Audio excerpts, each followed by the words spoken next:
రాజకీయంగా పూర్తి స్థాయి కన్ఫ్యూజన్ లో ఉన్న జగన్ రెడ్డి మళ్లీ అభ్యర్థుల్ని మార్చబోతున్నారా? ఈ ప్రశ్నకు అవుననే సమాధానం వస్తుంది. కడప ఎంపీ తన సోదరుడు తన బాబాయ్ మర్డర్ కేసులో నిందితుడైన వైఎస్ అవినాష్ రెడ్డిని కూడా మార్చబోతున్నారనే ప్రచారం విస్తృతంగా సాగుతోంది. వైఎస్ వివేకానందరెడ్డి మర్డర్ కేసులో నిందితుడిగా ఉన్న అవినాష్ రెడ్డిని పక్కన పెట్టుకుని ఇప్పటి వరకు జగన్ రెడ్డి ఎన్నికల ప్రచారం నిర్వహించిన విషయం తెలిసిందే. మరోవైపు జగన్ రెడ్డి చెల్లెలు వైఎస్ షర్మిల కడప పార్లమెంటు స్థానం నుంచి ఎంపీగా పోటీ చేస్తున్నారు. ఆమె పోటీ చేయడమే కాకుండా తన బాబాయ్ వైఎస్ వివేకానందరెడ్డి మర్డర్ కేసులో నిందితుణ్ణి తన అన్న పక్కన పెట్టుకుని తిరుగుతున్నాడని ప్రచారం చేస్తున్నారు. హంతకులకు ఓటు వేయవద్దని ఆమె చెబుతున్న మాటలకు జనం ఆకర్షితులవుతున్నారు. దాంతో జగన్ రెడ్డి బెంబేలెత్తిపోతున్నారు. కడప ఎంపీగా వైఎస్ షర్మిల కాంగ్రెస్ నుంచి పోటీ చేస్తూ ఉండటం, వివేక కూతురు సునీతతో పాటు షర్మిల డైరెక్ట్ గా అవినాష్ ను వివేక హంతకుడంటూ విమర్శిస్తూ ఉండటం వైసీపీకి ఇబ్బందిగా మారిందని, అవినాష్ కు టికెట్ ఇచ్చినందుకే తాను పోటీ చేస్తున్నానన్న విమర్శలకు చెక్ పెడుతూ వైఎస్ అభిషేక్ రెడ్డిని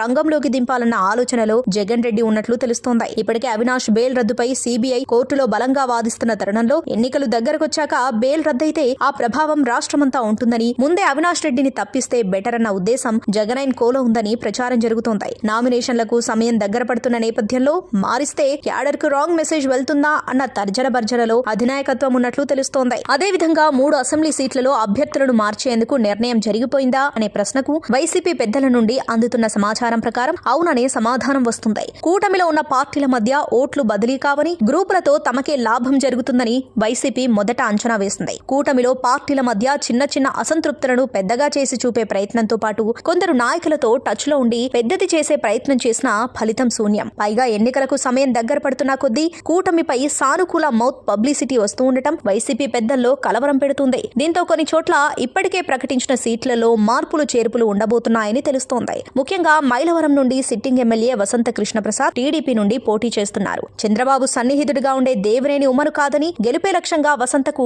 టీడీపీ టికెట్ ఇచ్చింది. దీంతో వైసీపీ కుల సమీకరణాల లెక్కలు వేసుకుని చివరకు మైలవరం ఎంపీపీగా ఉన్న సర్నాల తిరుపతిరావును ప్రకటించారు. కానీ ఇప్పుడు తను గెలిచే అవకాశం లేకపోవడంతో అక్కడి నుంచి మంత్రి జోగి రమేష్ ను బరిలోకి దింపే అవకాశం కనబడుతుంది. పెడన నుండి గెలిచిన మంత్రి జోగి రమేష్ కు ఈసారి పెడమలూరు టికెట్ ఇచ్చారు. కానీ అక్కడ స్థానికత ఇష్యూ బలంగా ఉండటం, గతంలో మైలవరంలో జోగి రమేష్ కు పోటీ చేసిన అనుభవం కూడా ఉండటంతో మైలవరం నుండి పోటీ చేయించే ఆలోచనలో వైసీపీ ఉన్నట్లు తెలుస్తోంది. ఇక మరో మంత్రి విడుదల రజని సీటు కూడా మరోసారి మారబోతున్నట్లు తెలుస్తోంది. చిలకలూరిపేట నుండి గెలిచిన ఆమెను ఈసారి గుంటూరు వెస్ట్ కు పంపారు. ఇప్పుడు తనను గుంటూరు ఎంపీగా పోటీ చేయించే ఆలోచనలో ఉన్నట్లు తెలుస్తోంది. గుంటూరు వెస్ట్ అభ్యర్థిగా కిలారి వెంకట రోసయ్యను ప్రకటించబోతున్నట్లు తెలుస్తోంది. ఇక జనసేన నుండి వైసీపీలో చేరిన పోతిన మహేష్ కు విజయవాడ వెస్ట్ సీటు కేటాయిస్తారని ప్రచారం జరుగుతూ ఉండగా మైలవరం గుంటూరు ఎంపీ, గుంటూరు వెస్ట్ సీట్లపై ఈ నెల 12న గుంటూరులో జరిగే సమావేశంలో సీఎం జగన్ అభ్యర్థుల మార్పును అధికారికంగా ప్రకటించే అవకాశం ఉంది.